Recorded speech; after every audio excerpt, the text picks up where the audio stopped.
नमस्कार साथियों, स्वागत है आप सभी का आपके अपने इस YouTube चैनल पर जिसका नाम है जीएस बूस्टर, जो कि पार्ट है तक्षशिला आईएएस बलिया का। और मैं हूं अनूप उपाध्याय। साथियों, महिला आरक्षण पे चर्चा चल रही है।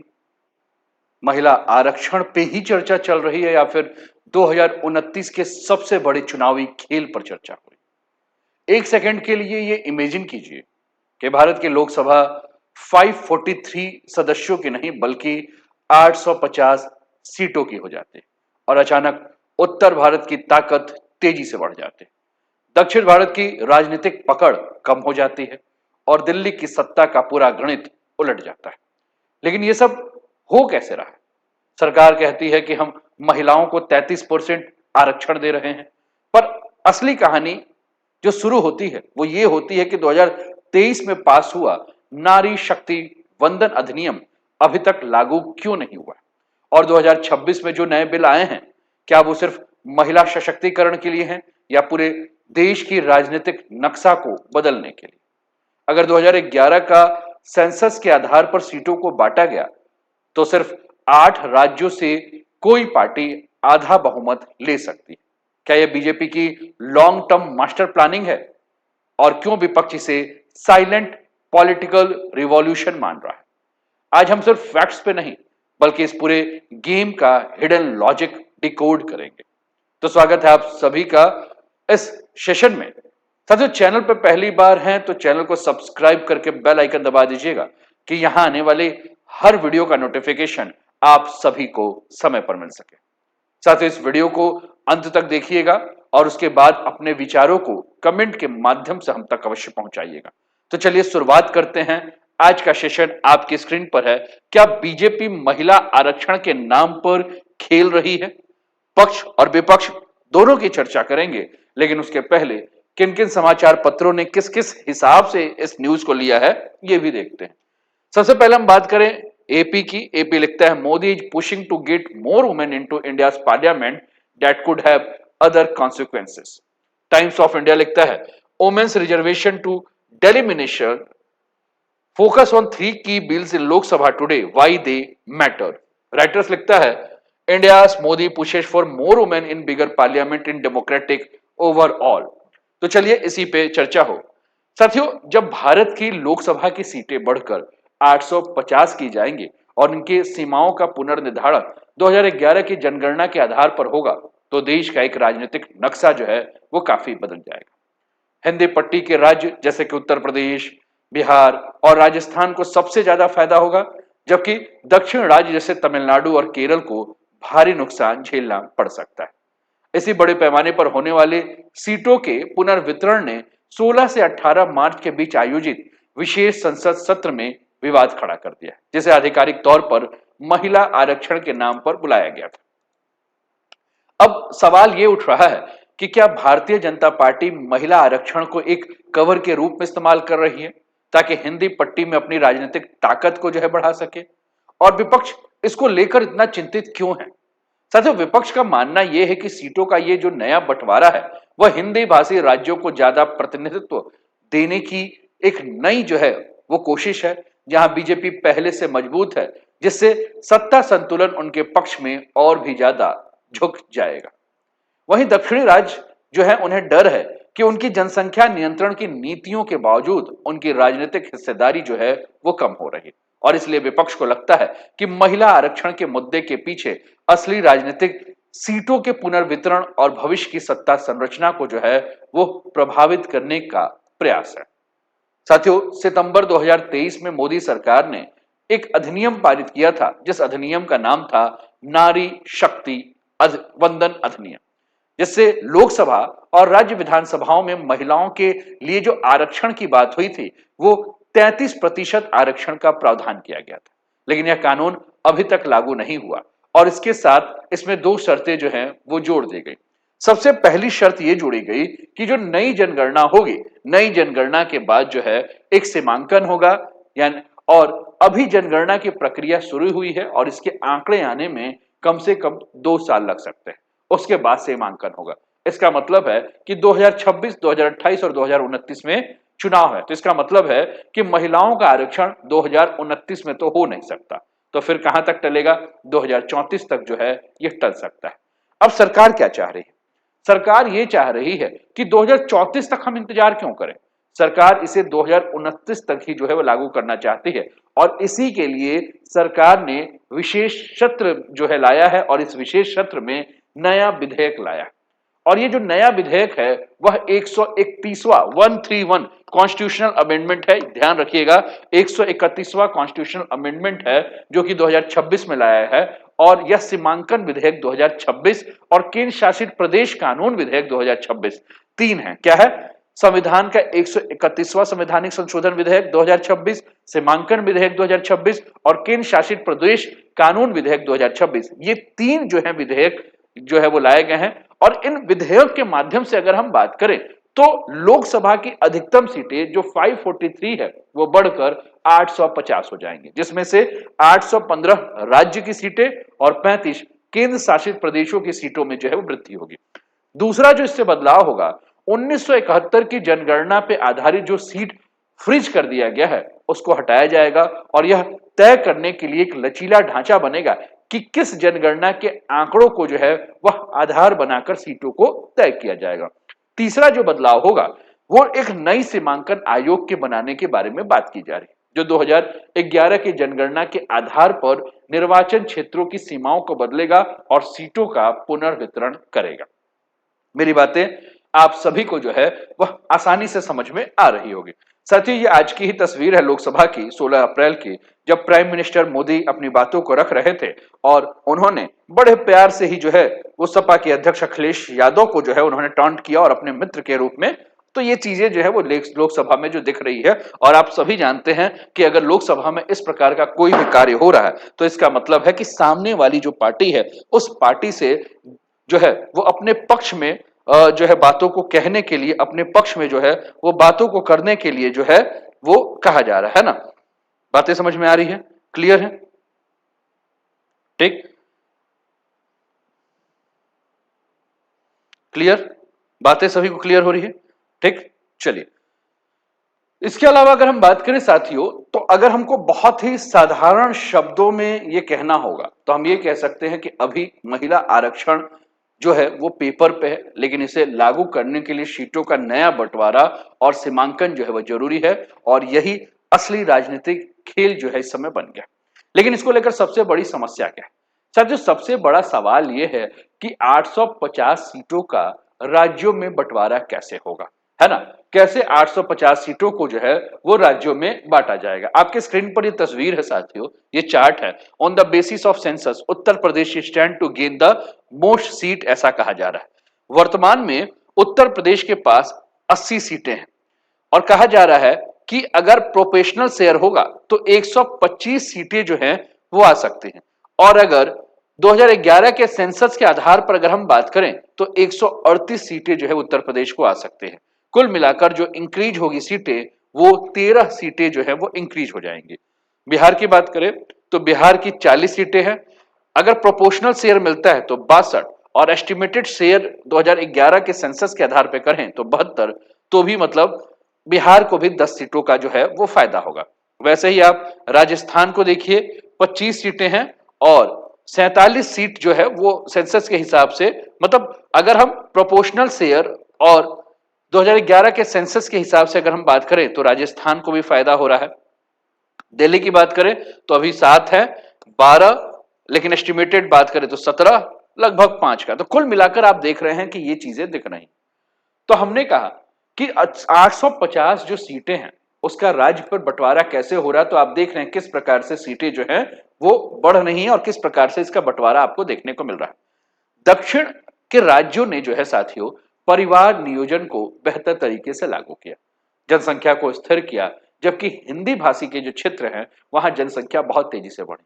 अगर सीटों का बंटवारा का आधार केवल जनसंख्या को रखा गया है तो दक्षिण और उत्तर पूर्व के राज्य के प्रतिनिधित्व जो है वो घट सकते हैं, जिससे राष्ट्रीय नीति निर्माण में उनका प्रभाव जो है वो कम हो जाएगा। और इसी असंतुलन के कारण 1976 और 2001 में सीमांकन को जो है वो रोक दिया गया था। तब भी अलग अलग क्षेत्रों में जनसंख्या वृद्धि का अंतर जो है वो बढ़ रहा था और आज भी वही समस्या बनी हुई है। साथियों आपको याद होगा 2025 कोयंबटूर अमित शाह गए हुए थे और उन्होंने वहां कहा था कि दक्षिण के राज्यों के एक भी सीट का अनुपातिक रूप से जो है वो कमी नहीं होगा। पीयूष गोयल ने भी 13 अप्रैल 2026 को कहा कि पूरे देश में सीटें अनुपातिक रूप से बढ़ेंगी, इसलिए दक्षिण को चिंता करने की आवश्यकता नहीं है। यानी कि जनसंख्या के आधार पर नहीं, अनुपात के आधार पर हम बढ़ाएंगे। तो इसका मतलब क्या है? तो इसका मतलब यह है कि तमिलनाडु के पास 543 सीटों में अगर 39 सीट है तो अभी उसका शेयर जो है वह 7.8% के आसपास का शेयर जो है वो देखने को मिल रहा है।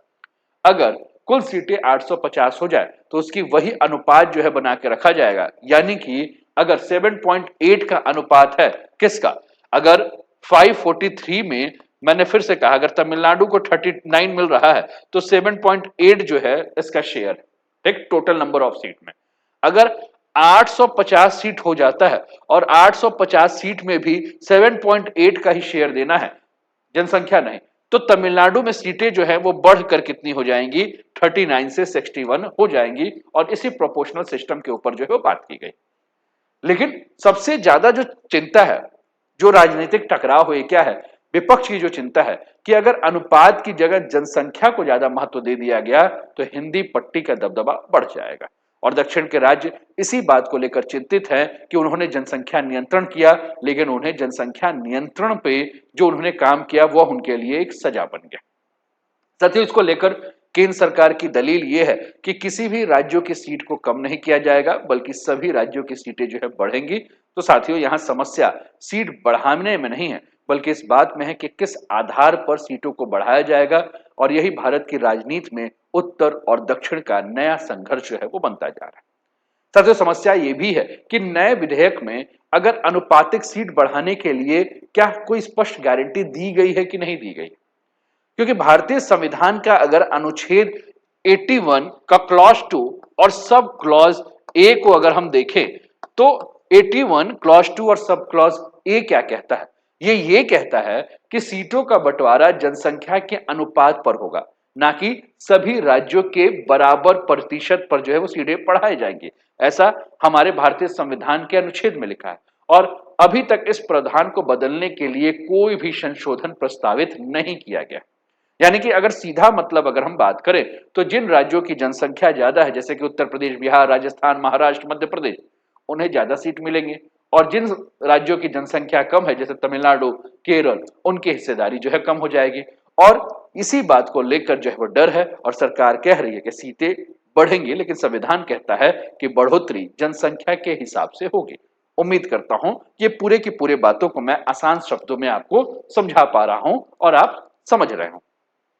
ठीक, मेरी बातें ठीक। अब कुल मिलाकर अगर हम बात करें तो सीटों की संख्या नहीं, बल्कि ये जो पूरी लड़ाई है वो बल्कि सत्ता के हिस्सेदारी के खेल की लड़ाई है। और इसी वजह से विपक्ष और दक्षिण के जो राज्य हैं वो आशंकित हैं कि भविष्य में राष्ट्रीय राजनीति के संतुलन में हिंदी पट्टी की ओर जो झुकाव है वो बढ़ता जा रहा है। साथियों, अगर सीटों का पुनर्वितरण 2011 की जनगणना को आधार बनाकर किया जाता है तो कुछ राज्यों को इसका बड़ा फायदा होगा और कुछ राज्यों को इसका नुकसान होगा। जैसे कि उत्तर के राज्य की हमने बात किया तो उत्तर प्रदेश, बिहार, राजस्थान, दिल्ली, मध्य प्रदेश जैसे राज्यों को ज्यादा लाभ होगा, हिंदी पट्टी का हिस्सा बढ़ेगा और इस क्षेत्र में भारतीय जनता पार्टी की स्थिति काफी ज्यादा मजबूत है, इसका मतलब उसे इसका फायदा होगा। लेकिन जो राज्य हैं जैसे तमिलनाडु, केरल, आंध्र प्रदेश, ओडिशा, संभावित रूप से उसको नुकसान होगा। सर, पहले 3 राज्य दक्षिण भारत में हैं जहां बीजेपी अभी तक मजबूत पकड़ नहीं बना पाई। और अगर सीमांकन 2011 के जनगणना से हुआ तो हिंदी पट्टी की सीटें बढ़ेंगी और दक्षिण की हिस्सेदारी घटेगी। यानी कि संसद में शक्ति संतुलन जो है बदल सकता है और बीजेपी को राष्ट्रीय स्तर पर दीर्घकालिक राजनीतिक फायदा जो है वो मिल सकता है।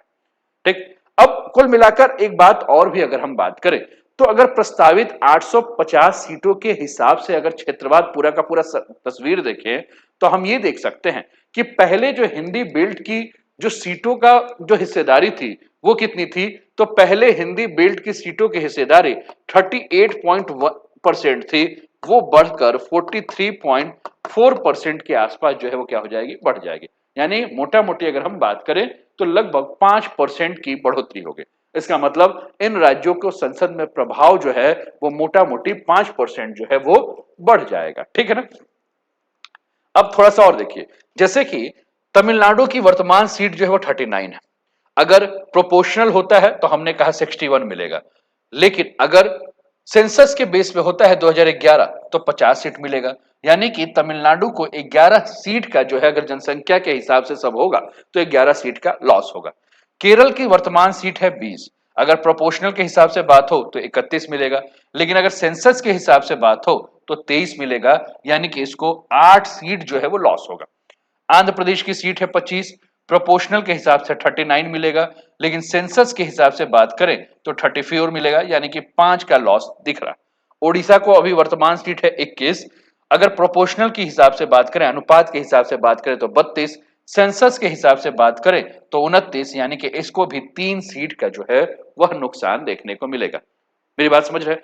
यानी कि दक्षिण भारत की अगर हम बात करें तो दक्षिण भारत की जो हिस्सेदारी अभी आपको देखने को मिल रही है वह हिस्सेदारी 24.3% की है, और कहा जा रहा है कि घटकर 20.3% के आसपास आ जाएगी। यानी कि मोटा मोटी 3% की जो है वह हिस्सेदारी घटेगी। यानी कि दक्षिण के राज्य जो हैं वो भारत के नीति निर्माण में अपनी ताकत को खो देंगे, और ये केवल जनसंख्या का खेल नहीं बल्कि सत्ता के केंद्र का जो शिफ्ट हो रहा है उसका संकेत। ठीक साथियों, ये जो नया गणित है, अगर लोकसभा में 850 सीटें होती हैं तो बहुमत का जो आंकड़ा होगा वो कितना होगा? तो अगर लोकसभा में 850 सीट हो रही है तो बहुमत का आंकड़ा जो है वो 426 होगा। मेरी पूरी बातों को ध्यान से सुनिएगा। अब पीछे के चुनाव पे चलते हैं। साथियों, अगर बीजेपी 2019 में जैसा प्रदर्शन कर रही थी उसी प्रदर्शन को आधार माने तो 2019 में बीजेपी ने 303 सीटें जो है वो जीती थी। ठीक है, जिसमें से 168 सीटें बीजेपी को हिंदी पट्टी से मिला था, है ना, लगभग 55%। अगर इसी को फिर से दोहराया गया तो हिंदी पट्टी में अगर 850 सीटों को हम आधार बनाते हैं तो हिंदी पट्टी में जो 168 सीटें थी वो बढ़कर मोटा मोटी 299 सीटें, यानी कि 300, है ना। और सिर्फ 8 हिंदी राज्यों में बीजेपी को 426 के आसपास की सीटें मिलेंगी, यानी कि 70% उसको हासिल हो जाएगा। बीजेपी ने 2019 में जो अच्छा प्रदर्शन किया था वो गुजरात में, पश्चिम बंगाल में, कर्नाटक में और महाराष्ट्र में किया था। अगर इस प्रदर्शन को फिर से दोहराया बीजेपी ने तो 426 के बहुमत को बहुत आसानी से पार करेगी। इसका मतलब है कि बीजेपी राष्ट्रीय राजनीति में हिंदी पट्टी पर अपना वर्चस्व और मजबूत करेगी, क्षेत्रीय दलों की भूमिका को जो है वो कमजोर करेगी, और दक्षिण और छोटे राज्यों का प्रभाव जो है वो कम हो जाएगा। अगर 2024 के चुनाव को हम आधार माने, और 2024 के चुनाव में हम जानते हैं कि 2024 के चुनाव में बीजेपी का 2019 से प्रदर्शन खराब रहा। 2024 के चुनाव में बीजेपी ने जो है वो 240 सीटें जीती थी। ठीक, और इसके लिए सरकार बनाने के लिए बीजेपी को गठबंधन करना पड़ा था। यानी कि 240 में से 118 सीटें बीजेपी को मिली थी, कहां से? हिंदी पट्टी से। अगर 2024 वाली कंडीशन रिपीट हो रही है तो इसका मतलब है कि बीजेपी को जो सीटें मिलेंगी, जो 118 मिली थी अकेले, वो 210 के आसपास संख्या हो जाएगी। यानी कि केवल 8 हिंदी राज्यों से बहुमत जो 426 है उसका लगभग 50% जो है बीजेपी को मिल जाएगा। भले बीजेपी का प्रदर्शन कमजोर हो 2024 की तरह, हिंदी पट्टी में अकेले सरकार बनाने का आधा रास्ता जो है वह इसी से जो है बीजेपी कवर कर लेगी। यानी कि चुनाव का जो कोर बैटलफील्ड है वह हिंदी पट्टी बन जाएगा, और राष्ट्रीय राजनीति का ज्यादा पूरा फोकस जो है वो नॉर्थ सेंट्रिक हो जाएगा। ठीक है, अब साथियों, लोकसभा में अगर 850 सीट होने हैं वाले हैं तो इसमें क्या क्या हो सकता है, इस पर भी आपको सोचना है, इसको भी आपको समझना है। लेकिन इसके अलावा south seats will decrease by 4%, Hindi speaking state will gain by 5%, ये आपको आंकड़ा दिख रहा है। ठीक है, 543 पर अगर हम बात करें तो 14.4% है, लेकिन 850 सीट पर अगर हम बात करें तो ये आंकड़े आपको देखने को मिल रहे हैं कि किस प्रकार से जो है वो शेयर जो है वो आपको बदलता हुआ नजर आ रहा है। साथियों, अगर 850 सीटों की अगर हम बात करें तो लोकसभा राज्यसभा से जो है वो अधिक शक्तिशाली हो जाएगा। लोकसभा की सीटें बढ़ाने के प्रस्ताव के ऊपर चर्चा तो हुई है, लेकिन राज्यसभा के संरचना में कोई भी बदलाव जो है अभी तक प्रस्तावित नहीं। इससे उच्च सदन के सापेक्ष उसका प्रभाव जो है वो कम हो जाए। दूसरा, अगर संयुक्त बैठक होता है, ज्वाइंट सेटिंग होती है, और ज्वाइंट सेटिंग में जब किसी विधेयक पर दोनों सदनों में मतभेद होता है, जो राष्ट्रपति संयुक्त बैठक बुलाता है, तो अगर इस संयुक्त बैठक की अगर हम बात करें तो अभी लोकसभा में 543 सीट है, राज्यसभा में 245 सीट है, यानी कि लोकसभा लगभग 2.2 गुना जो है ज्यादा प्रभावशाली है। लेकिन अगर संख्या बढ़ती है तो लोकसभा की संख्या बढ़कर 815 हो जाती है, तो संयुक्त बैठक में लोकसभा का प्रभाव जो कि 2.2 गुना ज्यादा था वो 3.3 गुना बढ़ जाएगा और इसका सीधा फायदा जो है वो जिसकी सरकार होगी उसकी मिलेगी। यानी कि लोकसभा में जिसको ज्यादा सदस्य होगा उसको ज्यादा वोट मिलेगा और संयुक्त बैठक में बिल को पास कराना भी बहुत ज्यादा आसान हो जाएगा। ठीक है, इसके अलावा अगर हम बात करें साथियों तो राष्ट्रपति के चुनाव पर भी इसका असर पड़ेगा, उपराष्ट्रपति के चुनाव पर भी असर पड़ेगा, क्योंकि दोनों के चुनाव में दोनों सदनों के वोटों को मिलाकर जो है वो बहुमत तय किया जाता है। साथियों, महिला आरक्षण के बारे में बात तो हो रही है, लेकिन महिला आरक्षण की जो चर्चा हो रही है उस चर्चा को अगर हम और भी देखें तो उसके बाद भी पुरुष सांसदों की सीट घटाने की जरूरत जो है वो नहीं पड़ेगी। वर्तमान में अगर हम बात करें तो हमारे यहाँ इस समय 74 महिला सांसद जो हैं वो आपको देखने को मिलेंगी। आपके स्क्रीन पर ये 16 अप्रैल यानी कि आज की ही तस्वीर है और ये हमारे कुछ महिला सांसद आपको देखने को मिल रहे हैं। यानी कि वर्तमान में कुल सीटों में लगभग 13% के आसपास महिला सांसद हैं।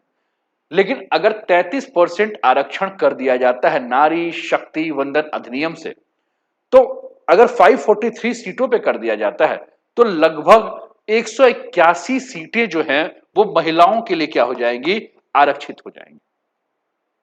ठीक है, अब इससे क्या होगा, कई पुरुष सांसदों को अपनी सीट छोड़नी पड़ेगी जिससे पार्टी के अंदर विरोध जो है बढ़ सकता है।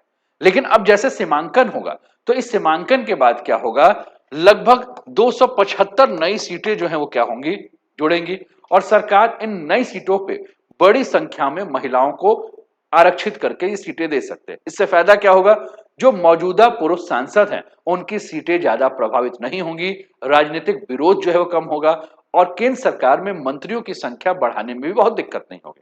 साथियों, 2003 में एक संवैधानिक संशोधन किया गया था जिसको में कहा गया था कि मंत्री परिषद का जो आकार होगा वो लोकसभा के कुल संख्या से 15% से अधिक जो है वो नहीं हो सकता। ठीक है, यानी सीमित कर दिया गया।